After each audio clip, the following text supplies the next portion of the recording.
Everyone, this is Manisha Chauhan and welcome back to education and for biology. आज के इस video के अंदर हम CU set MSc life science 2020 का पेपर डिस्कस करने वाले हैं। ये सेकंड पार्ट है इस वीडियो सीरीज़ का। जो फर्स्ट पार्ट है वो ऑलरेडी चैनल में एडेड है, उसका लिंक मैं डिस्क्रिप्शन में दे दूँगी, आप देख सकते हो। वहाँ पर हमने 77th क्वेश्चन तक डिस्कस कर लिया था। अब हम 78 से कंटिन्यू करेंगे और आज इसको ख़त्म करेंगे, ठीक है। तो स्टार्ट करते हैं हम इसको।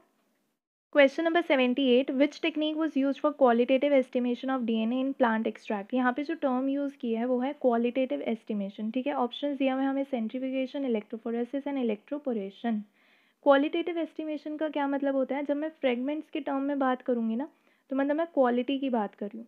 अगर मैं उसके अमाउंट के बारे में बात कर रही हूँ या बैंड की कितनी इंटेंसिटी आई है, कितना केबी का प्रेजेंट है, तो मैं बात कर रही हूँ क्वांटिटेटिव यानी कि, ठीक है। तो क्वांटिटेटिव टर्म तब यूज़ करते हैं जब हम अबंडेंस देख रहे हैं या हम उसकी इंटेंसिटी देख रहे हैं बैंड की, तो क्वांटिटेटिव के टर्म में आ रही है। क्वालिटेटिव यानी कि मैं देख रही हूँ कि फ्रेगमेंट्स क्या है, उनके सेपरेशन की बात कर रही हूँ, मैं अपोप्टोसिस के टर्म्स में बात कर रही हूँ, तो वो क्वालिटेटिव एस्टिमेशन होता है। अपोप्टोसिस यानी कि जब सेल की डेथ कराती है ना बॉडी, तो उस टाइम पे डीएनए की भी फ्रेगमेंटेशन कराती है। सेल की डेथ क्यों कराती है? कोई सेल अगर डैमेज हो गया तो बॉडी कहती है कि चलो ठीक है, अब तुम्हारा काम हो गया, अब तुम्हें डेथ करनी पड़ेगी अपनी।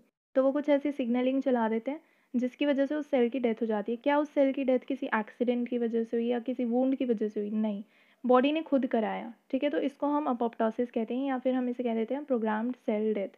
तो उसके दौरान जो फ्रेगमेंटेशन हुई है डीएनए की, अगर मैं उसको स्टडी करने की कोशिश करी तो मैं कहूँगी कि मैं क्वालिटेटिव एस्टिमेशन कर रही हूँ, ठीक है। अब ये जो काम है ना, क्वांटिटेटिव क्वालिटेटिव एस्टिमेशन, ये दोनों ही मैं इलेक्ट्रोफोरेसिस की हेल्प से कर सकती हूँ। क्या हम इलेक्ट्रोफोरेसिस की हेल्प से ये नहीं पता लगा सकते कि कितने केबी का बैंड मुझे मिला? बिल्कुल पता लगा सकते हैं। तो क्वांटिटेटिव भी हो रहा है, क्वालिटेटिव भी हो रहा है ना, फ्रेगमेंट की सेपरेशन करके।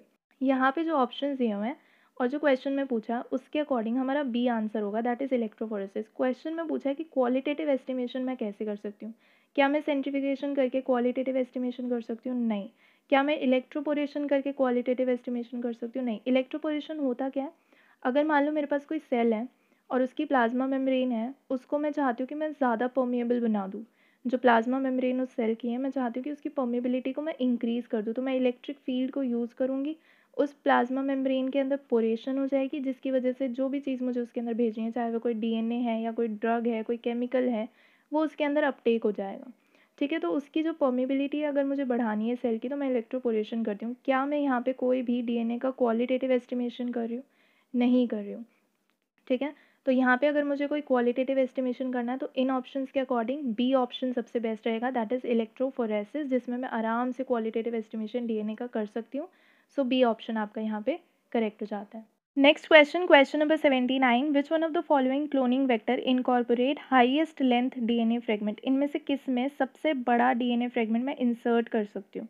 ये चीज़ पूछी हुई है, ठीक है। ये सारे के सारे क्लोनिंग वेक्टर्स हैं, जैसे कि BAC यानी कि बैक्टीरियल आर्टिफिशियल क्रोमोसोम, YAC यानी कि yeast artificial chromosome, phasmid and cosmid. तो यहाँ पे स्टार्ट करते हैं, नीचे से स्टार्ट करते हैं। कॉस्मिड जो होता है वो 40 KB तक का इंसर्ट अपने अंदर ले सकता है। कॉस्मिड होता क्या है? लैम्डा फाज होता है ना, उसके अंदर एक कॉस सीक्वेंस होता है, तो इसके अंदर लैम्डा फाज का कॉस सीक्वेंस प्रेजेंट होता है और ये एक प्लाज्मिड भी प्रेजेंट होता है, तो hence the name cosmid. Cosmid के अंदर जाता है 40 KB तक का सीक्वेंस। फाजमिड जो होता है वो बैक्टीरियोफाज प्लस प्लाज्मिड होता है और इसके अंदर 10 KB तक का जाता है। तो अभी तक इन दोनों में से तो कॉस्मिड जीत रहा है, ठीक है। हमें हाईएस्ट लेंथ पता लगानी है, तो इनमें से तो कॉस्मिड जीत रहा है। अब आते हैं हम बैक्टीरियल आर्टिफिशियल क्रोमोसोम के ऊपर। बैक्टीरियल आर्टिफिशियल क्रोमोसोम यानी कि बैक्टीरियल क्रोमोसोम, जब आप पढ़ोगे ना इसके बारे में, कॉन्जुगेशन के बारे में, तो F positive, F negative, F prime, HFR, इस तरीके की टर्म्स आप यूज़ करोगे, ठीक है। तो यहाँ पे हम यूज़ करते हैं F प्राइम प्लाज्मिड। हम इस प्लाज्मिड को लेंगे, इसकी डाइजेशन कराएंगे, इसके अंदर अपना जो भी इंटरेस्ट का जीन है उसको इंसर्ट कर देंगे। तो कितना इंसर्ट कर सकते हैं हम? 200 KB से 300 KB तक का। तो अब इन तीनों को अगर मैं कंपेयर करूँ, BAC, फाजमिड, कॉस्मिड को, तो इनमें से कौन जीत रहा है? BAC जीत रहा है। अब लास्ट रह गया हमारा yeast artificial chromosome. Yeast artificial chromosome के अंदर मुझे इंसर्शन करना है, तो मैं 1000 KB से 2000 KB तक का इंसर्ट कर सकती हूँ इसके अंदर, ठीक है, यानी कि 1 MB से 2 MB तक। तो अब अगर मैं चारों को कंपेयर करूँ तो कौन जीत गया? किसके अंदर हाईएस्ट लेंथ का डीएनए फ्रेगमेंट इनकॉर्पोरेट किया जा सकता है? यीस्ट आर्टिफिशियल क्रोमोसोम के अंदर। तो ऑप्शन बी आपका यहाँ पर करेक्ट हो जाता है। Next question, which technique is use to deduce the nucleotide of DNA fragments following desired protocols. हमें क्या करना है? हमें डीएनए के फ्रेगमेंट्स के न्यूक्लियोटाइड्स के बारे में पता लगाना है, यानी कि कहाँ पे ए प्रेजेंट है, कहाँ पे टी प्रेजेंट है, कहाँ पे सी प्रेजेंट है, सी कितना प्रेजेंट है, जी कितना प्रेजेंट है, इस तरीके से पता लगाना है, ठीक है। तो उसके लिए मैं जो टेक्निक यूज़ करूँगी वो होगी डीएनए सीक्वेंसिंग की टेक्निक। सैंगर सीक्वेंसिंग होता है, एक होता है नेक्स्ट जनरेशन सीक्वेंसिंग। मैं कुछ भी यूज़ कर सकती हूँ, सैंगर सीक्वेंसिंग के बाद मैं इलेक्ट्रोफोरेसिस कर सकती हूँ, दैट इज़ ट्रू। सिर्फ इलेक्ट्रोफोरेसिस अगर मैं यूज़ करूँगी तो मुझे नहीं पता चलेगा सीक्वेंस, राइट। तो उसके लिए मुझे क्या करना पड़ेगा, कोई डीएनए सीक्वेंसिंग की टेक्निक करनी पड़ेगी, जैसे कि हमारी सैंगर सीक्वेंसिंग होती है। मैंने डीएनए सीक्वेंसिंग की टेक्निक परफॉर्म करी, सैंगर सीक्वेंसिंग करी, उसके बाद मैंने कैपिलरी जेल इलेक्ट्रोफोरेसिस किया, तब जाके मुझे पता चलता है। तो एग्जैक्टली अगर मैं बोलना चाहूँ कि कौन सी टेक्निक है जिससे मैं डीएनए फ्रेगमेंट्स के न्यूक्लियोटाइड्स के बारे में पता लगा सकती हूँ, तो वो होती है डीएनए सीक्वेंसिंग टेक्निक, यानी कि बी ऑप्शन आपका यहाँ पर करेक्ट हो जाता है। Next question, question number 81, secondary metabolites are produced through. Secondary metabolites कैसे प्रोड्यूस होते हैं? देखो, सेकेंडरी मेटाबोलाइट्स होते क्या हैं? ये वो मेटाबोलाइट्स हैं या ये वो चीज़ें हैं जो ग्रोथ के लिए या डेवलपमेंट के लिए या रिप्रोडक्शन के लिए नहीं ज़रूरी है उस ऑर्गेनिज्म के, ठीक है। जैसे प्लांट्स होते हैं या जो हमारे फंजाई होते हैं, बैक्टीरिया होते हैं, जब आप इनके बारे में पढ़ते हो तो आप देखते हो कि सेकेंडरी मेटाबोलाइट्स ये बनाते हैं, जैसे कुछ टॉक्सिन्स बनाते हैं। क्या टॉक्सिन इनकी ग्रोथ के लिए ज़रूरी हैं? बिल्कुल भी नहीं। डेवलपमेंट के लिए, रिप्रोडक्शन के लिए, अगर टॉक्सिन नहीं बनाएंगे तो क्या ये मर जाएंगे? ऐसा नहीं होता। ये टॉक्सिन्स वगैरह इसलिए बनाते हैं कि अपना लाइफ का इनका एक एडवांटेज इनको मिले, ठीक है। जैसे बैक्टीरिया है वो एक्सोटॉक्सिन, एंडोटॉक्सिन ये सब बनाता है, तो वो इनके लिए मतलब ऐसे कोई ज़रूरी नहीं है इनकी ग्रोथ वगैरह के लिए, लेकिन ये प्रोड्यूस करते हैं, तो इसे हम बोल देते हैं सेकेंडरी मेटाबोलाइट्स, ठीक है। जब आप ग्राफ पढ़ोगे बैक्टीरियल कल्चर का तो उसके अंदर भी आप देखोगे कि जो स्टेशनरी फेज होता है ना उसके अंदर मेटाबोलाइट्स आते हैं, सेकेंडरी मेटाबोलाइट्स। तो ये जो सेकेंडरी मेटाबोलाइट्स वाला क्वेश्चन है, मैंने बता तो दिया ये क्या होते हैं, बट यहाँ पे ये जो क्वेश्चन है इसको एलिमिनेट कर दिया गया था, इसके बोनस पॉइंट्स मिल गए थे क्योंकि ये जो ऑप्शन हैं ये गलत दिए हुए हैं। Question number 82, which one of the following method use to synthesise desired DNA sequence in vitro. इनमें से कौन सा ऐसा मेथड है जिसको यूज़ करके मैं अपने डीएनए का सीक्वेंस जो मुझे बनाना है उसकी कॉपी बना सकती हूँ, ठीक है। ये सिंथेसाइज करना एक तरीके से उसकी रेप्लिका बनाना, उसकी कॉपीज़ बनाना। तो अगर मुझे डीएनए की कॉपी बनानी है या उसको एम्पलीफाई करना है या उसकी सिंथेसिस करानी है तो मैं दो टेक्निक यूज़ कर सकती हूँ। एक होता है जीन क्लोनिंग, एक होता है हमारा पीसीआर, ठीक है। डिफरेंस क्या है कि जो जीन क्लोनिंग होता है ना वो इन वीवो होता है और पीसीआर होता है वो हमारा इन विट्रो होता है। इन वीवो का मतलब लिविंग ऑर्गेनिज्म के अंदर करा रही हूँ मैं वो कॉपीज़ बनाने वाला काम, और जो पीसीआर है वो इन विट्रो हो रहा है, यानी कि मैं लैब के अंदर, ट्यूब्स के अंदर या फिर ग्लास के अंदर उस प्रोसेस को करवा रही हूँ, ठीक है। तो पीसीआर तो लैब में होता है, इन विट्रो होता है किसी ऑर्गेनिज्म के अंदर। तो हम पीसीआर नहीं कंडक्ट करते हैं ना, हम अपनी लैब में जो भी इंस्ट्रूमेंट्स वगैरह हैं उनको यूज़ करके एक ऑप्टिमम टेम्परेचर सेट करके और फिर पीसीआर कराते हैं अपने पर्टिकुलर जो भी हमें एंजाइम्स चाहिए, प्राइमर्स चाहिए, वो सारा डाल के प्रोसेस कराते हैं। क्या ये चीज़ हम जीन क्लोनिंग में करते हैं? नहीं।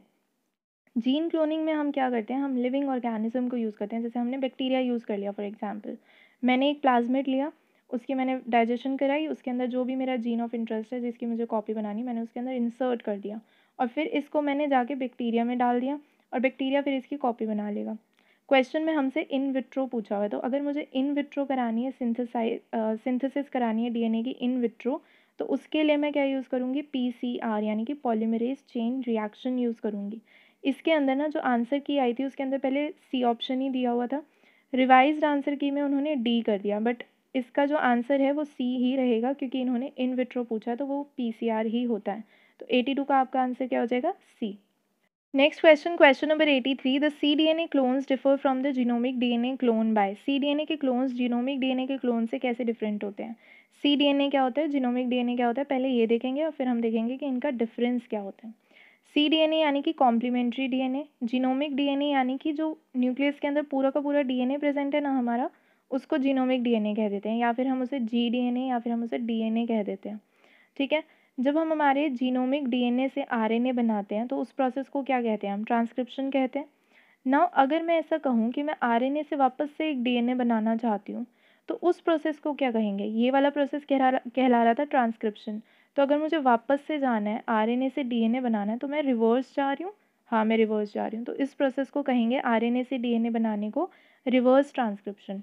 नाउ ये जो रिवर्स ट्रांसक्रिप्शन का प्रोसेस है ना, इसके अंदर जो एंजाइम यूज़ होता है उसका नाम भी बहुत ईजी है, उसका नाम है रिवर्स ट्रांसक्रिप्टेज, ठीक है। ये मैं प्रोसेस आपको क्यों बता रही हूँ, क्योंकि इसी प्रोसेस के थ्रू हमारा cDNA बनता है। जब मैं आरएनए से डीएनए बना रही हूँ ना तो इस नए वाले डीएनए को हम बोलेंगे cDNA, और ये हमारे जीनोमिक डीएनए से डिफरेंट होता है, बताऊँगी मैं कैसे होता है। देखो, ये जो cDNA का प्रोसेस है, ये आप कहाँ-कहाँ देख सकते हो? क्या ये सिर्फ़ लैब में होगा? क्या ये नेचर में नहीं हो सकता? बिल्कुल हो सकता है नेचर में भी। कहाँ हो सकता है? रेट्रोवायरसेस के बारे में सुना है? रेट्रोवायरसेस इस मैकेनिज़्म को यूज़ करते हैं। जब आप ट्रांसपोज़ोन्स पढ़ोगे ना, उसमें कुछ टाइप्स होते हैं ट्रांसपोज़ोन्स के, उसमें एक होता है रेट्रो ट्रांसपोज़ोन, वहाँ पे भी ये काम होता है, यानी कि आरएनए से हम डीएनए बनाते हैं वहाँ पे। सो जब आरएनए से डीएनए बनता है, तो हम उस डीएनए को cDNA कह देते हैं। अब बात आती है डिफरेंस कहाँ पे आ रहा है। आपको पता होगा कि जब डीएनए से आरएनए बनता है ना, तो उस आरएनए के अंदर इंट्रॉन्स एक्सॉन्स दोनों प्रेजेंट होते हैं। इंट्रॉन एक्सॉन क्या होते हैं? एक्सॉन वो सीक्वेंसेस हैं जो हमें चाहिए, और इंट्रॉन नॉन कोडिंग सीक्वेंसेस हैं, मतलब वो किसी चीज़ को कोड नहीं कर रहे हैं, तो वो हमें चाहिए भी नहीं। और हमारी बॉडी के अंदर कुछ इस तरीके की मशीनरी है कि जब हमारे डीएनए से, जिसके अंदर दोनों चीज़ें प्रेजेंट है, इंट्रॉन भी है, एक्सॉन के सीक्वेंसेस भी हैं, जब उससे आरएनए बनता है, उसके अंदर भी एक्सॉन इंट्रॉन दोनों होते हैं, हमारे सेल की मशीनरी इन इंट्रॉन्स को निकाल के फेंक देती है और उनको डिग्रेड करा देती है। ठीक है? तो ये जो काम है ना, इस इंट्रॉन को निकाल के उसको डिग्रेड कराने का, इसको हम बोलते हैं स्प्लाइसिंग। तो ये जो हमारा आरएनए बना है, हमने करा दी इसकी स्प्लाइसिंग। अब इसके अंदर से हमने करा दिए इंट्रॉन्स रिमूव, और जो एक्सॉन्स बचेंगे हम उनको लाइगेट कर देंगे, और हमारा जो एमआरएनए है वो रेडी हो जाएगा। इसको हम कहेंगे मैच्योर आरएनए। जब बन चुका है, इंट्रॉन्स हट चुके हैं, पूरी प्रोसेसिंग हो चुकी है, इसको हम कहेंगे मैच्योर आरएनए। अब अगर मैं इस मैच्योर आरएनए से कोई डीएनए बनाती हूँ, तो क्या उसके अंदर इंट्रॉन्स होंगे? मैंने इसमें से इंट्रॉन्स हटा दिए हैं ना, ऑलरेडी स्प्लाइसिंग कर दी है, तो इसके अंदर तो इंट्रॉन्स नहीं होंगे। तो अगर मैं इससे कोई डीएनए बनाती हूँ, यानी कि मैं इससे cDNA बनाती हूँ, तो उसके अंदर इंट्रॉन्स नहीं होंगे। क्या मेरे जीनोमिक डीएनए के अंदर इंट्रॉन्स थे? बिल्कुल थे। तो जीनोमिक डीएनए के अंदर इंट्रॉन्स होते हैं, लेकिन जो cDNA बनता है, क्योंकि वो ऐसे आरएनए से बन रहा है जिसकी स्प्लाइसिंग हो चुकी है, उसके अंदर इंट्रॉन्स नहीं होते। एंड हेंस यही चीज़ क्वेश्चन में पूछी हुई थी कि जो cDNA के क्लोन्स हैं, वो जीनोमिक डीएनए के क्लोन से कैसे डिफरेंट है। अब यहाँ पर आप प्रेजेंस और एब्सेंस में कंफ्यूज मत होना, ये इन्होंने पूछा है cDNA के रिस्पेक्ट में, तो हमें उसी के रिस्पेक्ट में बताना है कि cDNA इस वजह से डिफरेंट है क्योंकि उसके अंदर, cDNA के अंदर इंट्रॉन्स एब्सेंट होते हैं। तो बी ऑप्शन आपका यहाँ पर करेक्ट हो जाता है। अगर इन्होंने पूछा होता जीनोमिक डीएनए के रेफरेंस में, तो जीनोमिक डीएनए इस वजह से डिफर करता है cDNA से, क्योंकि जीनोमिक डीएनए के अंदर प्रेजेंस होती है इंट्रॉन की। ठीक है, तो ऑप्शंस के अकॉर्डिंग इन्होंने cDNA क्योंकि क्वेश्चन में पूछा होता, तो ऑप्शंस के अकॉर्डिंग आपका बी ऑप्शन करेक्ट है। cDNA में एब्सेंस होता है इंट्रॉन का, B option is correct. Next question, question number 84, the pressure exerted by the swelling plant protoplast on the cell wall is known as। Now see, अगर मान लो मेरे पास कोई cell है, ठीक है, मैंने उसको रख दिया ऐसे सॉल्यूशन में जिसमें पानी बहुत ज़्यादा है, वाटर की कॉन्सेंट्रेशन उसके अंदर बहुत ज़्यादा है, तो इस तरीके के सॉल्यूशन को हम क्या बोलते हैं? डाइल्यूट सॉल्यूशन, जिसमें पानी ज़्यादा है। तो सेल जो है हमारा, उसके अंदर पानी कम है और बाहर की तरफ पानी ज़्यादा है, पानी ज़्यादा से कम के टुवर्ड्स मूव करता है। इस तरीके के सॉल्यूशन को मैं कहूँगी हाइपोटोनिक सॉल्यूशन। ठीक है, नाउ ये जो पानी है, क्योंकि ये सेल के अंदर जाएगा, तो जो सेल है वो स्वेल करेगा, यानी फूलना स्टार्ट करेगा। अगर ये कोई एनिमल सेल हुआ तो इसकी लाइसिस हो जाएगी, अगर इसने फूलना नहीं बंद करा तो लाइसिस हो जाएगी, लेकिन प्लांट सेल की लाइसिस नहीं होगी। सोचो क्यों? प्लांट सेल के पास होता है सेल वॉल, तो वो जो सेल वॉल है वो इतनी रिजिड होती है कि इस प्लांट सेल को लाइस तो नहीं करने देती। तो प्लांट कैसा हो जाएगा? वो टर्जिड हो जाएगा। टर्जिड इस टर्म को हम यूज़ करते हैं उस प्लांट के लिए जो इस तरीके से स्वेल हो चुका है कि अब वो सेल वॉल पे प्रेशर मार रहा है। ऑब्वियस सी बात है, अगर वो स्वेल हो चुका है तो कुछ तो प्रेशर लगेगा सेल वॉल पे भी। तो ये जो प्रेशर लग रहा है ना सेल वॉल पे, इसको हम बोलते हैं टर्जर प्रेशर। ठीक है, ये जो लगा रहा है प्लांट का जो सेल है, ये जब स्वेल हो चुका है, ये कुछ प्रेशर मार रहा है सेल वॉल पे क्योंकि फूल रहा है ना, तो प्रेशर लगेगा, उसको हम बोलते हैं टर्जर प्रेशर। और यही चीज़ इन्होंने क्वेश्चन में पूछी हुई थी कि जो स्वेलिंग प्लांट प्रोटोप्लास्ट है, वो सेल वॉल पे जो प्रेशर लगाता है उसको क्या कहते हैं? उसको टर्जर प्रेशर कहते हैं, यानी कि option B is correct. Now next question, question number 85, the stomata opens at night time and closes in day time in which plant? C3, C4 या कैम प्लांट्स? देखो ये चीज़ होती है कैम प्लांट्स के अंदर। कैम प्लांट्स कौन से होते हैं? ये वो प्लांट्स होते हैं जो ड्राई एनवायरनमेंट के अंदर रह रहे हैं, तो हम इन्हें क्या कहेंगे? ज़ीरोफाइट कहेंगे। ठीक है, कौन से होते हैं ऐसे प्लांट्स? जैसे कि कैक्टस होता है, पाइनएप्पल होता है, ये सारे कैम प्लांट्स होते हैं, ड्राई एनवायरनमेंट में रह रहे हैं। ड्राई एनवायरनमेंट है यानी कि वहाँ पे हीट ज़्यादा होगी, ऑब्वियस सी बात है। तो अगर इन्होंने दिन के टाइम में स्टोमेटा खोल लिया तो ट्रांसपिरेशन हो जाएगी, और ट्रांसपिरेशन की वजह से वाटर इतना ज़्यादा लॉस हो जाएगा कि प्लांट का हो जाएगा नुकसान। ठीक है। तो ये क्या करते हैं, ये बहुत चालाक होते हैं। ये दिन के टाइम पे अपने स्टोमेटा को बंद रखते हैं और स्टोमेटा को कब खोलते हैं, रात के टाइम पे, जब गर्मी कम होती है, जब हीट कम होती है, तब ये ओपन करते हैं स्टोमेटा को। क्यों करते हैं ये रात के टाइम पे ओपन और दिन के टाइम पे close? As I told you, दिन के टाइम में अगर ओपन करेंगे तो ट्रांसपिरेशन होगी और जो वाटर है वो पूरा उड़ जाएगा इनमें से। रात के टाइम पे हीट कम होती है, वाटर लॉस कम होगा, तो इनका फ़ायदा हो जाएगा। इस वजह से इन्होंने ये मैकेनिज़्म अपने अडेप्टेशन के फॉर्म में अपनाया हुआ है। ठीक है। तो ये जो हमारा क्वेश्चन था यही पूछ रहा था कि जो स्टोमेटा है वो रात में खोलते हैं, दिन में बंद रखते हैं, कौन से वाले plants? C option is correct, that is CAM plants. Next question, non cyclic photophosphorylation in C3 plants lead to the production of. जब नॉन साइक्लिक फोटोफोस्फोराइलेशन होता है C3 प्लांट्स में तो हमें क्या क्या चीज़ें मिलती हैं? ये रहा वो प्रोसेस। ठीक है, नॉन साइक्लिक फोटोफोस्फोराइलेशन का ये पूरा का पूरा प्रोसेस है हमारा। अब इस दौरान मुझे क्या क्या चीज़ें ऑब्टेन हो रही हैं वो मुझे इन्हें बताना है। इस प्रोसेस के अंदर अगर आप देखोगे ना तो इलेक्ट्रॉन्स जा रहे हैं यहाँ से वहाँ। ठीक है, उनको हम देखते जाएंगे और हम देखते जाएंगे कि हमें बीच बीच में क्या मिल रहा है। तो इलेक्ट्रॉन्स यहाँ से उठते हैं फोटो सिस्टम 2 से और जाते हैं प्राइमरी एक्सेप्टर के पास। वहाँ से जाते हैं हमारे PS1 के पास। PS1 के पास जाने के लिए जो मैकेनिज़्म यूज़ होता है वो होता है इलेक्ट्रॉन ट्रांसपोर्ट चेन। और इलेक्ट्रॉन ट्रांसपोर्ट चेन का हमें पता है कि यहाँ पे ATP की सिंथेसिस होती है। तो पहली चीज़ हमें क्या मिल गई, ATP मिल गई। ठीक है, अब PS1 से जाएगा इलेक्ट्रॉन प्राइमरी एक्सेप्टर के पास, वहाँ से जाएगा NAD पॉजिटिव रिडक्टेज के पास। ये क्या करेगा, NADP पॉजिटिव को कन्वर्ट कर देगा NADPH में। क्या मुझे यहाँ NADH मिल रहा है? नहीं, मुझे यहाँ क्या मिल रहा है, NADPH मिल रहा है। तो यहाँ पे मेरा सेकंड क्या हो गया कंपाउंड, NADPH। तो पहला था ATP, दूसरा था NADPH, तो यहाँ पे मेरा आंसर क्या हो जाएगा, ऑप्शन A हो जाएगा।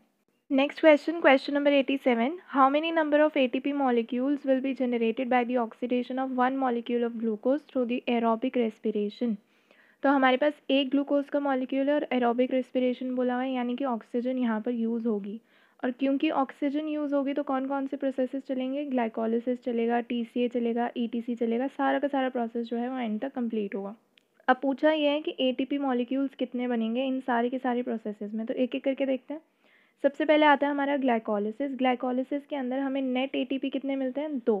और NADH कितने मिलते हैं, वो भी 2 मिलते हैं। अब हमें ये चीज़ पता है कि एक NADH से मुझे 3 ATP मिलेंगे आगे जाकर। तो 2 NADH से कितनी मिलेंगी, टोटल 6 ATP मिलेगी, 2 × 3। तो ये जो टोटल है ग्लाइकोलिसिस में कितनी ATPs मिल रही है, 8 ATP टोटल। ठीक है, ओके। उसके बाद आता है एक हमारा TCA। ठीक है, TCA यानी सिट्रिक एसिड साइकिल जो होती है उसको हम बोलते हैं। अब यहाँ पे क्या क्या चीज़ें हमें मिलती है, 3 NADH मिलते हैं, एक FADH2 मिलता है, एक GTP मिलता है। तो मैं इस एक GTP को एक ATP के बराबर रख सकती हूँ, तो यहाँ से एक हो गया। FADH2 का एक मॉलिक्यूल अगर मेरे पास है तो वो मुझे 2 ATP देगा आगे जाके। तो यहाँ पे क्योंकि एक FADH2 प्रेजेंट है तो इसको मैं 2 ATP के इक्विवेलेंट रख सकती हूँ। ठीक है, 3 NADH मिल रहे हैं, एक NADH से मुझे कितनी ATP मिलती है, 3। तो 3 से कितनी मिलेगी, 3 × 3 यानी कि 9। तो ये हो जाएगा 9 + 2 + 1 दैट इज़ 12। ठीक है, अब ये जो 12 ATP हैं ये मुझे किससे मिली है, एक पायरुवेट से मिली है। लेकिन मुझे पता है कि एक ग्लूकोज मॉलिक्यूल जो है जब वो ग्लाइकोलिसिस करता है तो उस दौरान वो 2 पायरुवेट बनाता है। तो एक पायरुवेट जब जाएगा TCA के अंदर तो मुझे 12 ATP मिलेंगी, जब दूसरा जाएगा तो मुझे कितनी मिलेंगी, 12। तो मैं कह सकती हूँ कि मुझे टोटल TCA से कितनी ATP मिली है, 24 ATP। तो 8 ATP मुझे कहाँ से मिली थी, ग्लाइकोलिसिस से, और 24 मिल गया मुझे TCA से। तो ये हो जाती है हमारी टोटल 32। पर यहाँ पर आंसर 32 नहीं है, यहाँ पर आंसर है आपका 38। 38 कहाँ से आया, बाकी की 6 ATP कहाँ से आई, वो लिंक रिएक्शन से आती हैं। जब पायरुवेट से एसिटाइल कोएंजाइम A बनता है ना तो उस दौरान 2 NADH रिलीज़ होते हैं। और ये जो 2 NADH रिलीज़ हुए हैं ये भी तो आगे जाके यूज़ होंगे ना ATP बनाने में। तो जब ये ATP बनाते हैं तो 2 NADH हैं, 1 से 3 बनते हैं, तो 2 से कितने बनेंगे, 6 ATP। तो यहाँ से मुझे मिल जाएंगी 6 ATPs। तो ये जाएंगे हमारी ग्लाइकोलिसिस से 8 ATP। TCA से मुझे 2 साइकिल होती हैं TCA की यहाँ पे क्योंकि 2 पायरुवेट होते हैं। तो टोटल कितने मिलेंगे, 24 ATP। और लिंक रिएक्शन के थ्रू मुझे क्या मिलेगा, 2 NADH यानी कि 6 ATP। तो ये टोटल कितने हो गए, 38। तो यहाँ पे हमारा आंसर क्या हो जाएगा, ऑप्शन C हो जाएगा। Next question, question number 88. In the five kingdom system of classification, the archaea and nitrogen fixing organisms were included under dash. यहाँ पे जो बात की गई है वो किसकी की है, आर्किया और नाइट्रोजन फिक्सिंग ऑर्गेनिजम्स की। तो ये आते हैं हमारे मोनेरा के अंदर, जितने भी हमारे बैक्टीरियाज हैं वो किसके अंदर आते हैं, मोनेरा के अंदर आते हैं। फाइव किंगडम क्लासिफिकेशन यानी कि जो 5 क्लासेस दी गई थी विटेकर ने दी थी, ये पूरा किंगडम जो दिए थे, क्लासेस नहीं किंगडम जो दिए थे विटेकर ने, उनके बारे में बात करें। कौन कौन से थे? मोनेरा था, प्रोटिस्टा था, फंजाई, प्लांटे, एनिमेलिया। तो जितने भी बैक्टीरिया हैं, बैक्टीरिया हो गए, आर्के बैक्टीरिया हो गए। आर्के बैक्टीरिया क्या होते हैं? ये एक्सट्रीमोफाइल्स होते हैं, यानी कि एक एक्सट्रीम टेम्परेचर पे या एक्सट्रीम एनवायरनमेंट में रहने की कैपेबिलिटी रखते हैं। तो होते ये भी बैक्टीरिया ही हैं, तो ये भी हमारे मोनेरा के अंडर आते हैं। यहाँ पे नाइट्रोजन फिक्सिंग बैक्टीरिया की बात की है, जब इन्होंने लिखा है ना नाइट्रोजन फिक्सिंग ऑर्गेनिज्म, तो ये बैक्टीरिया ही हैं। जैसे राइजोबियम है, वो क्या करते हैं? ये नाइट्रोजन गैस जो होती है एटमॉस्फेयर में, उसको फिक्स करते हैं और ऐसे कंपाउंड में कन्वर्ट कर देते हैं जो कि प्लांट यूज़ कर सके। जैसे अमोनिया में बदल देंगे, प्लांट उसको यूज़ कर लेगा। तो ये जो ऑर्गेनिजम्स हैं आर्किया या फिर नाइट्रोजन फिक्सिंग ऑर्गेनिजम्स, ये मोनेरा के अंदर आते हैं। तो हमारा आंसर क्या हो जाएगा? Option B, that is Monera. Next question, question number 89, the nucleosome core possessed with. Nucleosome core के अंदर क्या क्या चीज़ें प्रेजेंट होती हैं, ये चीज़ पूछी हुई है। न्यूक्लियोसोम कोर क्या होता है? न्यूक्लियोसोम कोर एक ऐसी चीज़ है जिसके अंदर ना हम डीएनए को लपेट के रखते हैं। डीएनए को लपेट के रखने की क्या ज़रूरत है? डीएनए की पैकेजिंग कहते हैं हम इसको। जब डीएनए इसके अराउंड हम कॉइल करते हैं ना, तो उसको बोलते हैं हम डीएनए की पैकेजिंग। इसकी ज़रूरत क्या है? देखो, घर में जो हमारा धागा होता है ना, उसको हम रील के ऊपर लपेट के रखते हैं, हमारे यहाँ पे रील कहते हैं। तो इस धागे को हम रील के ऊपर लपेट के रखते हैं। क्यों रखते हैं? क्योंकि अगर हम इसे खुला छोड़ेंगे ना, तो ये बहुत लंबा है, बहुत सारी जगह ले लेगा। लेकिन क्योंकि हम इसे लपेट के रखते हैं यहाँ पर, इसको रैप अराउंड करके या कॉइल अराउंड करके रखते हैं इस रील के, तो वो जो धागा है, वो जो कि इतनी सारी जगह लेने वाला था, वो कितनी सी जगह में फिट हो जाता है। सेम चीज़ डीएनए के साथ की जाती है। डीएनए बहुत लंबा है और हमारा सेल इतना छोटा सा है, तो उसको इधर सेल के अंदर पैकेज करके रखने का काम करना पड़ेगा। तो ये पैकेजिंग कौन करता है? जो प्रोटीन्स इसमें यूज़ होते हैं वो होते हैं हिस्टोन प्रोटीन्स। ठीक है, ये क्यों इतना अट्रैक्ट होते हैं डीएनए और हिस्टोन प्रोटीन? क्योंकि इनके चार्जेस ऑपोजिट होते हैं। डीएनए हमारा नेगेटिवली चार्ज है और जो हिस्टोन प्रोटीन्स होते हैं ये होते हैं हमारे पॉजिटिवली चार्ज्ड। अब बात ये आती है कि अगर मुझे एक न्यूक्लियोसोम बनाना है तो मुझे कितने हिस्टोन प्रोटीन्स चाहिए होंगे? एक न्यूक्लियोसोम कोर अगर मुझे बताना है, क्वेश्चन में कोर लिखा है ना, तो अगर मुझे एक कोर बनाना है न्यूक्लियोसोम कोर, तो मुझे कितने हिस्टोन प्रोटीन्स चाहिए होंगे? मुझे चाहिए होंगे 8 हिस्टोन प्रोटीन्स। और इसी वजह से हम इसको कहते हैं हिस्टोन का ऑक्टोमर। इसमें कौन कौन से प्रोटीन्स होते हैं? H2A होता है, H2B, H3 एंड H4। लेकिन ये तो 4 ही हुए, मैंने कहा था 8 होते हैं। तो होता ये है कि इनकी ना दो दो कॉपी प्रेजेंट होती है, यानी कि 2 H2A के मॉलिक्यूल होंगे, 2 H2B, 2 H3 एंड 2 H4। और ये मिलके क्या बनाते हैं? ये हिस्टोन ऑक्टोमर बनाते हैं और फिर इसके अराउंड हम डीएनए को रैप करते हैं। और जब हम डीएनए इसके अराउंड रैप करते हैं तो वो 2 टर्न मारता है। एग्जैक्टली 2 नहीं मारता है, 2 से कम मारता है, बट हम ऐसे बोल सकते हैं अभी समझने के लिए कि 2 टर्न मार रहा है। याद रखना 2 से कम होते हैं। ये जो डीएनए है हमारा, अब ये जब इस न्यूक्लियोसोम कोर के अराउंड रैप करेगा ना, तो ये दूसरे न्यूक्लियोसोम कोर के पास जाएगा। देखो इस तरीके से, ये जो बीच में डीएनए रह गया, क्या ये कोर का पार्ट है? नहीं, ये कोर का पार्ट नहीं है। तो हम इस डीएनए को कह देते हैं लिंकर डीएनए। ये किसी भी कोर, न्यूक्लियोसोम कोर से अटैच नहीं है, इसको हम कहते हैं लिंकर डीएनए। अब आप यहाँ पर देखोगे एक और हिस्टोन प्रोटीन प्रेजेंट है, इसको हम कहते हैं लिंकर हिस्टोन। लेकिन ये हमारे कोर का पार्ट नहीं होता। ये कोर का पार्ट क्यों नहीं है? क्योंकि बाहर की साइड प्रेजेंट है, ये वहाँ पे प्रेजेंट है जहाँ से डीएनए यहाँ पे एग्जिट मार रहा है। ठीक है, जहाँ पे लिंकर डीएनए फॉर्म हो रहा है। तो ये लिंकर डीएनए के पास जो हिस्टोन प्रेजेंट है उसे कहते हैं हम लिंकर हिस्टोन। इसका काम क्या है? इस डायग्राम में देखो, यहाँ पे जब लिंकर हिस्टोन नहीं है तो ये किस तरीके से एक ओपन स्ट्रक्चर बन रहा है, और जब ये प्रेजेंट है तो क्या हो रही है? कॉम्पैक्शन हो रही है। तो इस कॉम्पैक्शन को बनाए रखने के लिए क्या चाहिए होता है? हमें लिंकर हिस्टोन चाहिए होता है। ये कि इस तरीके से समझो इसको, कि हमने ना इस तरफ लपेटा कोई धागा किसी बॉल के अराउंड, और फिर मैंने उसको क्लिप कर दिया ताकि वो खुल ना जाए। तो वो क्लिप की तरह कौन एक्ट कर रहा है? H1 एक्ट कर रहा है। ठीक है, ये पूरी कहानी समझ में आ गई। अब क्वेश्चन में ये पूछा हुआ था कि न्यूक्लियोसोम का कोर कौन बनाता है? कोर किससे बनता है हमारा? जो हमारे ऑक्टोमर्स है ना, वो कोर बनाते हैं। बाकी जो ये हमारा ये लिंकर डीएनए और ये वाला हमारा लिंकर हिस्टोन है, तो हम इसको कोर में काउंट नहीं करते। तो H1 जिन ऑप्शंस में दिया हुआ था, यानी कि A और B, ये तो हो गए हमारे एलिमिनेट। ऑप्शन सी के अंदर क्या दिया हुआ है? H2A, H2B, H3, H4। और ये ब्रैकेट बना के ऐसे 2 क्यों लिखा हुआ है? क्योंकि इनके हर किसी के दो दो यूनिट्स प्रेजेंट है, यानी 2 H2A होंगे, 2 H2B होंगे, 2 H3 होंगे, 2 H4 होंगे। इस तरीके से करके हमारा न्यूक्लियोसोम का कोर बनता है। तो 89 का आपका आंसर हो जाएगा option C. Next question, question number 90, the cycling of elements in an ecosystem is called. Ecosystem के अंदर अगर मैं एलिमेंट्स की साइक्लिंग की बात कर रही हूँ तो उसे क्या कहते हैं? यहाँ पे बहुत सारी टर्म्स दी हुई हैं जो ऐसे लगेंगी देखने में कि यार ये तो सेम सेम सी है। तो एक एक करके हम देखेंगे। सबसे पहले हमारा आता है केमिकल साइकिल। केमिकल साइकिल के अंदर ना हम बात करते हैं केमिकल्स की सर्कुलेशन के बारे में। चलो वो तो हम बाकी सब में भी करते हैं, तो इसमें डिफरेंट क्या है, ये जो केमिकल की सर्कुलेशन है ना, ये ज़रूरी नहीं है कि मैं अर्थ के ऊपर हो रही सर्कुलेशन की बात कर रही हूँ। हो सकता है मैं सन के रिस्पेक्ट में कर रही हूँ बात, हो सकता है मैं स्टार्स के रिस्पेक्ट में कर लूँ, हो सकता है कोई प्लैनेट हो, मार्स वगैरह हो, इनके रिस्पेक्ट में कर रही हूँ, या किसी नेचुरल सैटेलाइट पे किस तरीके से केमिकल्स की सर्कुलेशन हो रही है उनके रिस्पेक्ट में अगर मैं बात करूँ, तो उसे हम कहते हैं केमिकल साइकिल। ठीक है। दूसरा टर्म दिया हुआ है यहाँ पर बायो जियो केमिकल साइकिल। बायो जियो केमिकल साइकिल के अंदर भी केमिकल इंटरेक्शन हो रहा है, लेकिन वो सरफेस पे होता है। सरफेस रिजर्वॉयर्स जो हमारे होते हैं, जैसे एटमॉस्फेयर है, हाइड्रोस्फेयर है, लिथोस्फेयर है, बायोस्फेयर्स हैं, इन सब के अंदर किस तरीके से वो केमिकल जो है वो साइकिल कर रहा है, किस तरीके से इंटरेक्ट कर रहा है, उसको हम बोलते हैं बायो जियो केमिकल साइकिल। यानी कि इकोसिस्टम के अंदर किस तरीके से केमिकल इंटरेक्शन हमें देखने को मिल रही है, उसे हम बोलते हैं बायो जियो केमिकल साइकिल। फिर आता है हमारा जियोलॉजिकल साइकिल। जियोलॉजिकल साइकिल क्या होता है, इसके अंदर ना हम एक तरीके से जो हमारा मॉल्टन मटेरियल होता है, हॉट मॉल्टन मटेरियल जिसे हम मैग्मा भी कहते हैं, उसके रिस्पेक्ट में बात करते हैं कि कैसे ये जो मैग्मा है ये अर्थ के सरफेस पे आके इग्नियस रॉक बनाता है, फिर उसकी वीदरिंग होती है, फिर सॉइल बनता है, फिर वहाँ से सेडिमेंट्री रॉक बनता है, फिर मेटामॉर्फिक रॉक बनता है, फिर वो वापस से मैग्मा बन जाता है। तो ये वाली जो साइकिल है ना, इसे हम जियोलॉजिकल साइकिल कहते हैं। इसके बाद आता है हमारा जियो केमिकल साइकिल। जियो केमिकल साइकिल के अंदर भी केमिकल इंटरेक्शन को पढ़ते हैं, लेकिन हम क्रस्ट के ऊपर पढ़ते हैं। या तो हम डीप अर्थ की बात करें, या हम कह सकते हैं कि हम लिथोस्फेयर की बात करें। इसका मतलब क्या है डीप अर्थ लिथोस्फेयर, कि क्रस्ट या फिर जो मैंटल का अपर पोर्शन है, अपर मैंटल, उसके बारे में बात करें कि वहाँ पे कैसे केमिकल इंटरेक्शन हो रहा है। ठीक है, हमें सिर्फ क्रस्ट से लेना देना है, तो उसको हम बोलते हैं जियो केमिकल साइकिल।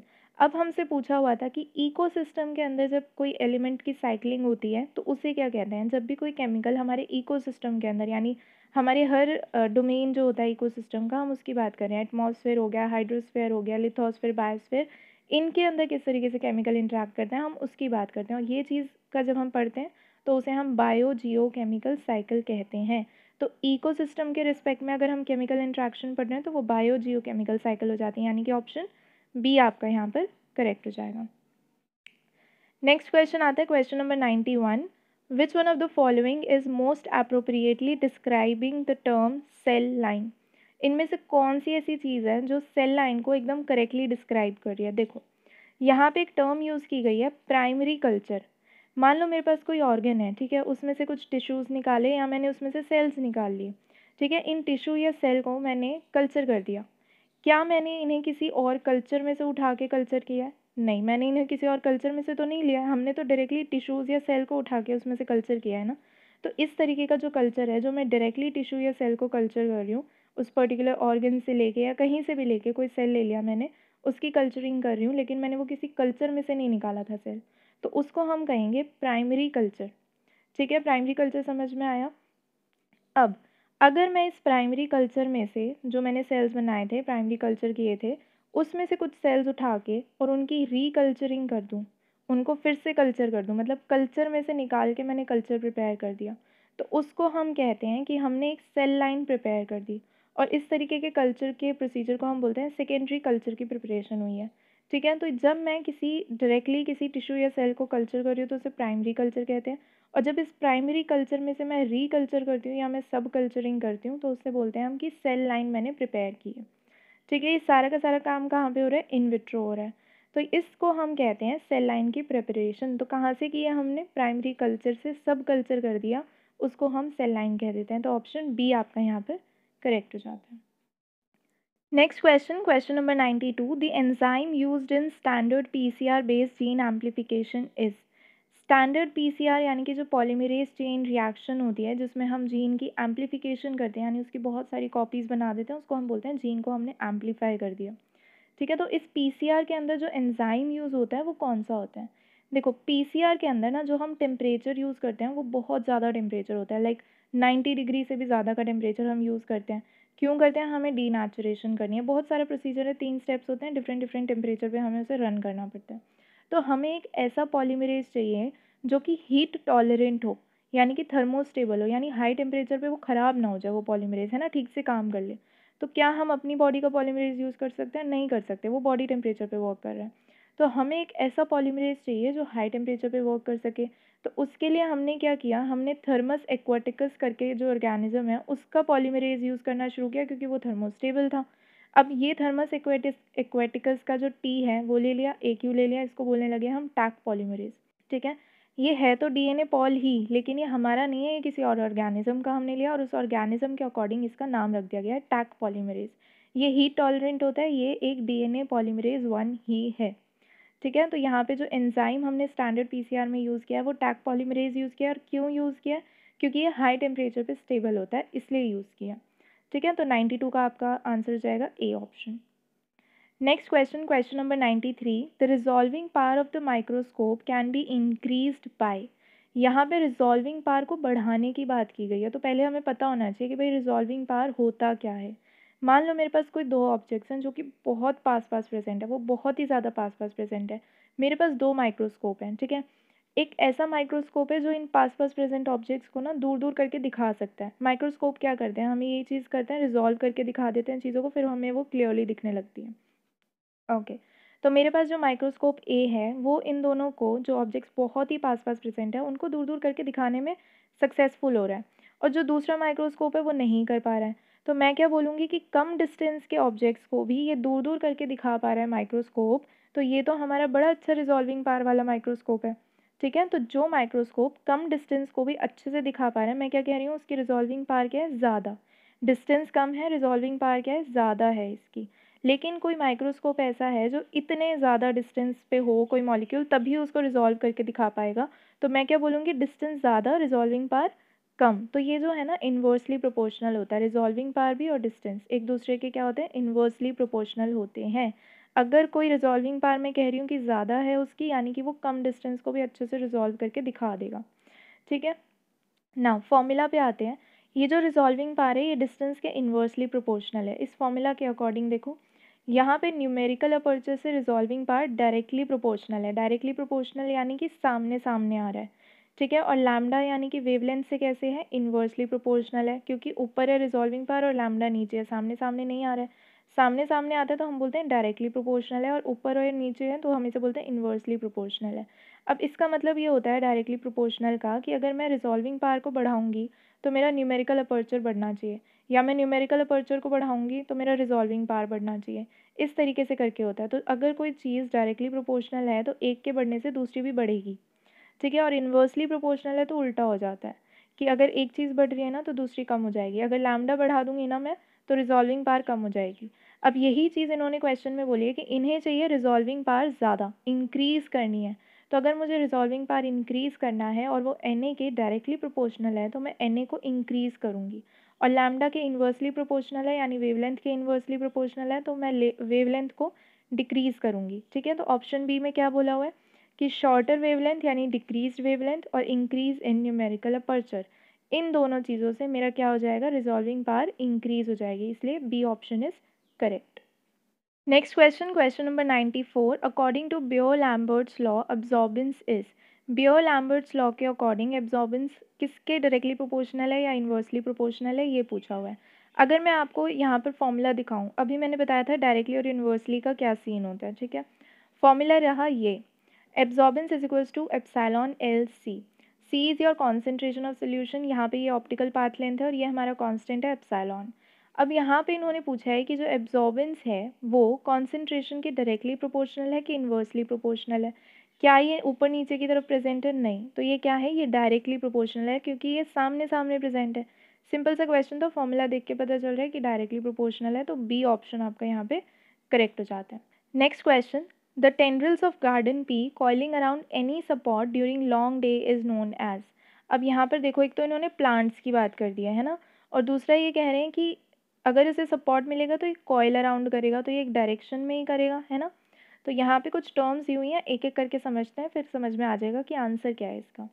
पहला दिया हुआ है फोटोट्रॉपिज्म। फोटो का यहाँ मतलब क्या होता है, लाइट, और ट्रॉपिज्म का मतलब क्या होता है कि उसके टुवर्ड्स ग्रोथ या उसके अगेंस्ट ग्रोथ। ठीक है, टर्निंग मूवमेंट होती है, उसके लिए हम ट्रॉपिज्म वर्ड यूज़ करते हैं। तो अगर लाइट को हम रिस्पॉन्ड करें, कोई ऑर्गेनिज्म लाइट को रिस्पॉन्ड कर रहा है, तो उसको फोटोट्रॉपिज्म कह सकते हैं। अब ये पॉजिटिव भी हो सकती है, नेगेटिव भी हो सकती है। पॉजिटिव मतलब लाइट के टुवर्ड्स मूव कर रहा है, नेगेटिव यानी कि मूवमेंट जो हो रही है वो लाइट के अगेंस्ट हो रही है, उससे अवे हो रही है, उससे दूर हो रही है। ठीक है, फोटोट्रॉपिज्म हो गया। उसके बाद आता है हमारा ग्रेविट्रॉपिज्म। ग्रेविट्रॉपिज्म को हम जियोट्रॉपिज्म भी कहते हैं। यहाँ पे ग्रेविटी वर्क करती है, जैसे कि जो रूट होते हैं वो कहाँ ग्रो करते हैं, वो अर्थ के टुवर्ड्स ग्रो करते हैं, और जो शूट होती है वो कहाँ ग्रो करती है, वो अर्थ के अवे ग्रो करती है, उससे ऑपोजिट ग्रो करती है। अगर मान लो मैं कोई पौधा लूँ और उसको मैं ऐसे लिटा दूँ, टेढ़ा कर दूँ, तो क्या होगा? क्या शूट ऐसे सीधी सीधी ग्रो हो जाएगी, रूट ऐसे सीधी सीधी? नहीं, जो शूट है वो इतनी अड़ियल है कि वो अभी भी ऊपर की तरफ ही ग्रो होगी, और रूट इतना अड़ियल है कि वो अभी भी नीचे की तरफ ही ग्रो करेगा। वो क्यों ऐसा करते हैं? वो ग्रेविटी की वजह से करते हैं। रूट जो है उसको ग्रेविटी बहुत पसंद है, वो ग्रेविटी के टुवर्ड्स जाता है, और जो शूट है उसे ग्रेविटी इतनी खास कुछ पसंद नहीं है, तो वो ग्रेविटी के ऊपर की तरफ जाता है, यानी कि लैंड से, अर्थ से ऊपर की तरफ। फिर आता है हमारा थिग्मोट्रॉपिज्म। कुछ ऐसे टर्म्स होते हैं जैसे थिग्मोट्रॉपिज्म, थिग्मोटैक्सिस, थिग्मोनास्टी, इनको समझते हैं अब हम।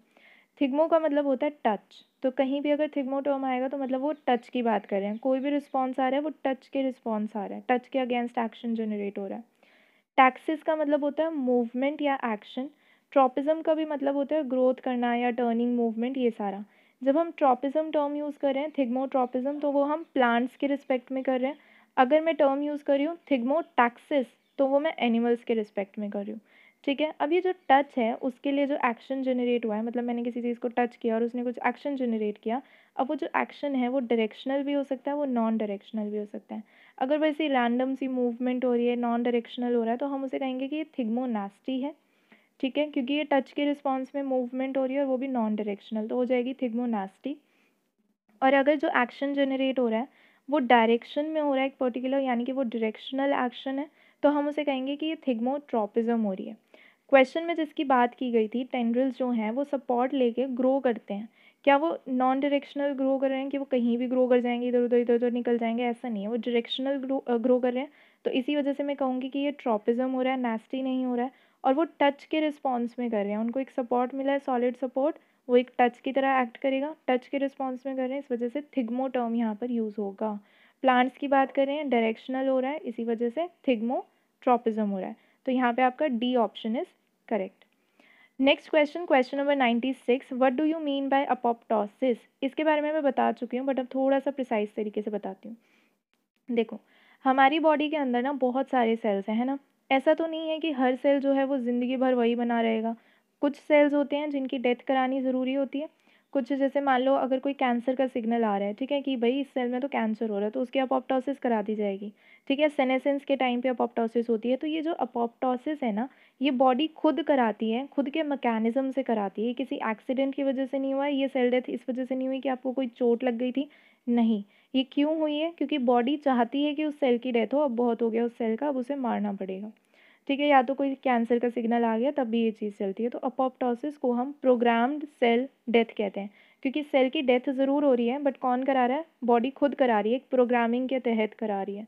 तो प्रोग्राम्ड सेल डेथ हम इसे कहते हैं। और जब ये होता है ना, तो इसके अंदर बहुत सारी ऐसी मतलब एक रेगुलेटेड वे में सेल की डेथ कराई जाती है, जिसके अंदर न्यूक्लियस भी तोड़ा जाएगा, डीएनए के भी फ्रेगमेंट्स कराए जाएंगे, फिर उसके बाद कुछ प्लाज्मा मेम्ब्रेन बाहर की तरफ आएगा, कुछ चीज़ें आती हैं जो इस प्लाज्मा मेम्ब्रेन के ऊपर जो सीरीन होता है, फोस्फोटाइडाइल सीरीन इनफैक्ट, उसको रिकॉग्नाइज करते हैं, और फिर इसकी अपोप्टोसिस का प्रोग्रेस करते हैं। मैक्रोफेजेस वगैरह इसको खा जाते हैं, इसको ख़त्म कर देते हैं।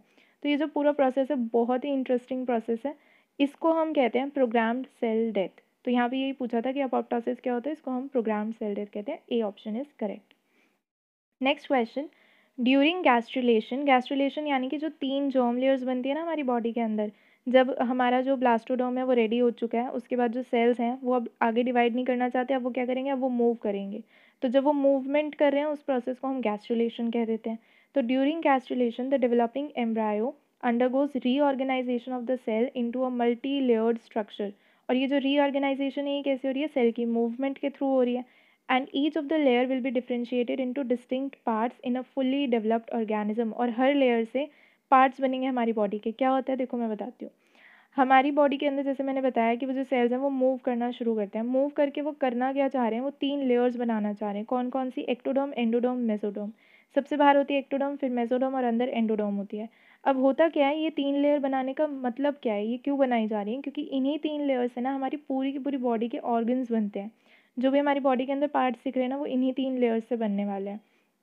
ठीक है, तो ये बहुत ही इंपॉर्टेंट चीज़ है। ये जो जर्म लेयर्स की फॉर्मेशन है इसे हम बोलते हैं गैस्ट्रुलेशन, और जब जर्म लेयर से यानी कि हमारे एक्टो एंडो मेसो से जब ऑर्गन्स बनने शुरू होते हैं तो हम उसे ऑर्गेनोजेनेसिस कहते हैं। ठीक है, अब क्वेश्चन क्या पूछ रहा है, विच one of the following layer is responsible for the development of skin and nervous system. जैसे कि मैंने बताया कि इन्हीं 3 लेयर से सारी की सारी बॉडी बनने वाली है, तो ऑब्वियस सी बात है किसी एक लेयर से स्किन बन रही है और किसी एक लेयर से नर्वस सिस्टम भी बन रहा है। तो ये जो स्किन और नर्वस सिस्टम है ये हमारा एक्टोडर्म से बनता है। इससे रिलेटेड बहुत सारे क्वेश्चन आते हैं। ठीक है, डायरेक्टली पूछ लेते हैं कि बताओ किडनी कहाँ से बनती है, बताओ कि आई फील्ड कहाँ से जनरेट होती है, या स्किन कहाँ से बनती है, जैसे कि यहाँ पे पूछा हुआ है। जो मेन पूछे जाते हैं वो किडनी होता है, मसल होता है, स्टमक हो गए, लंग हो गए, ये सारी चीज़ें पूछी जाती हैं। अब आपको लर्न करना है इनको। ठीक है, एक्टोडर्म से क्या बनता है, मेसोडर्म से क्या बनता है, एंडोडर्म से क्या बनता है, ये चीज़ें लर्न करनी है। एंडोडर्म से ना मोस्टली हमारे लंग और स्टमक वाले स्ट्रक्चर्स बनते हैं। ठीक है, अगर आप ध्यान से पढ़ोगे मेसोडर्म से बहुत सारी चीज़ें बनती है, और जो एक्टोडर्म है वो मेनली किस किस चीज़ों में होता है, जैसे नेल्स हो गए, हेयर हो गए, या आपके जो स्किन है, एपिडर्मिस है ना, स्किन की लेयर बना देता है। ये न्यूरॉन्स जो होते हैं, ब्रेन होता है, आईज जो लेंस होता है, जब आप पढ़ोगे उसमें तो उसमें भी एक्टोडर्म रोल प्ले करता है। तो ये चीज़ें आपको लर्न करनी है कि ऑर्गेनोजेनेसिस किस लेयर से क्या बनता है। तो 97वें क्वेश्चन में आपसे स्किन एंड नर्वस सिस्टम का पूछा हुआ था, इस वजह से आपका आंसर हो जाएगा ectoderm, that is option C is correct. Next question, the growth of an organism occurs when. Growth कब होती है, और ऑप्शंस में हमें दिया हुआ है एनाबॉलिज्म और कैटाबॉलिज्म। क्या मैं ये कह सकती हूँ कि सिर्फ एनाबॉलिज्म होने से किसी ऑर्गेनिज्म की ग्रोथ हो जाएगी? नहीं। तो क्या मैं ये कह सकती हूँ कि सिर्फ कैटाबॉलिज्म होगा तो ऑर्गेनिज्म ग्रो कर जाएगा? ऐसा भी नहीं होता। एक कॉम्बिनेशन होता है दोनों का, एनाबॉलिज्म भी होता है, कैटाबॉलिज्म भी होता है। अभी होते क्या है एनाबॉलिज्म और कैटाबॉलिज्म, देखो, अगर मान लो मेरे पास एक बहुत ही कॉम्प्लेक्स सा मॉलिक्यूल प्रेजेंट है, ठीक है, और मैं उसका करा देती हूँ ब्रेक डाउन, मैं उसके स्मॉल स्मॉल मॉलिक्यूल्स बना देती हूँ, तो उस दौरान ना कुछ एनर्जी निकलती है। ठीक है, इस प्रोसेस को हम कहते हैं कैटाबॉलिज्म। अब एनाबॉलिज्म क्या होता है, कैटाबॉलिज्म यानी कोई चीज़ टूट रही है, एनाबॉलिज्म उसका बिल्कुल ऑपोजिट यानी कोई चीज़ बन रही है।